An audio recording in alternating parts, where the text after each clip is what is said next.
قیامت په ورځ ډېره خطرناکه ورځ. روایت کې راځي نبي علیه الصلاة والسلام فرمایي ان الشمس تدنو یوم القیامة حتی یبلغ العقل. لمر دا د قیامت په ورځ رانږدې شي ان تر دې چې دا خولۍ خپلو غوږو ته راورسېږي. دومرې به سخت حالات دی. نصف الاذن کذلک استغاث بآدم. الله اکبر. حدیث کې راځي نبي علیه الصلاة والسلام د صحابو سره ناست دی. په دې وخت کې دا د پسه یو بازو یو ورون یو چا راوړي.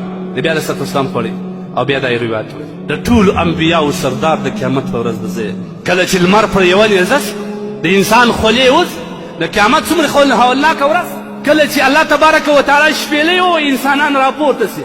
الله اکبر الله اکبر. الله دې فضل کړي. کوم کسان چې ځانیان یې زنا یې کړي د هغه د بدبویي څخه به ټول محشرګاه ته عذاب وي. العیاذ بالله. کوم کسان چې نیک صالحان وه هغه به د خپل د مخ د نور په عوض په لاره کې روان وي.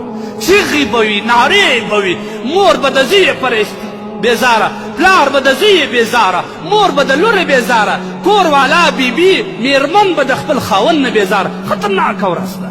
په دا وخت کې به ډېر وخت تېر شي. یوه ورځ یې 70 مئه 700 کاله. بیا به په دا وخت کې د انسانان ډېر سخت په تکلیف شي. چیغې به وي، بدبویي به وي، د هغه ګناهګارو د بدنو څخه به نوونه بهیږي. څوک به څنګه یي څوک به څنګه یي په کوم حالات کې به ولاړې.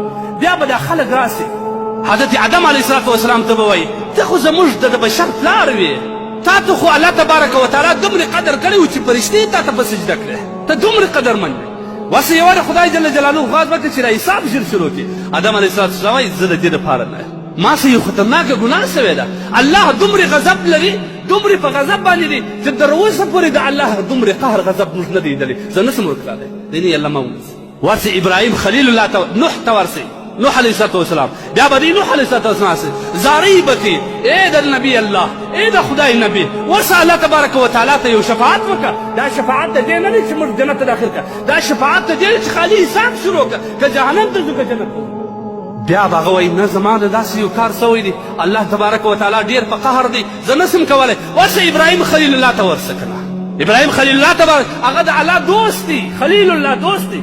ابراهیم علیه الصلاة والسلام ته به راسي ای د خدای نبي ای زموږ نبي د خدای دپاره الله تبارک وتعالی ته ورپېښ شي چې دا حساب ژر شروع کړي. دا څه حال دی؟ الله اکبر. خطرناکه ورځ ده. هغه به وایي زه نسم کولی.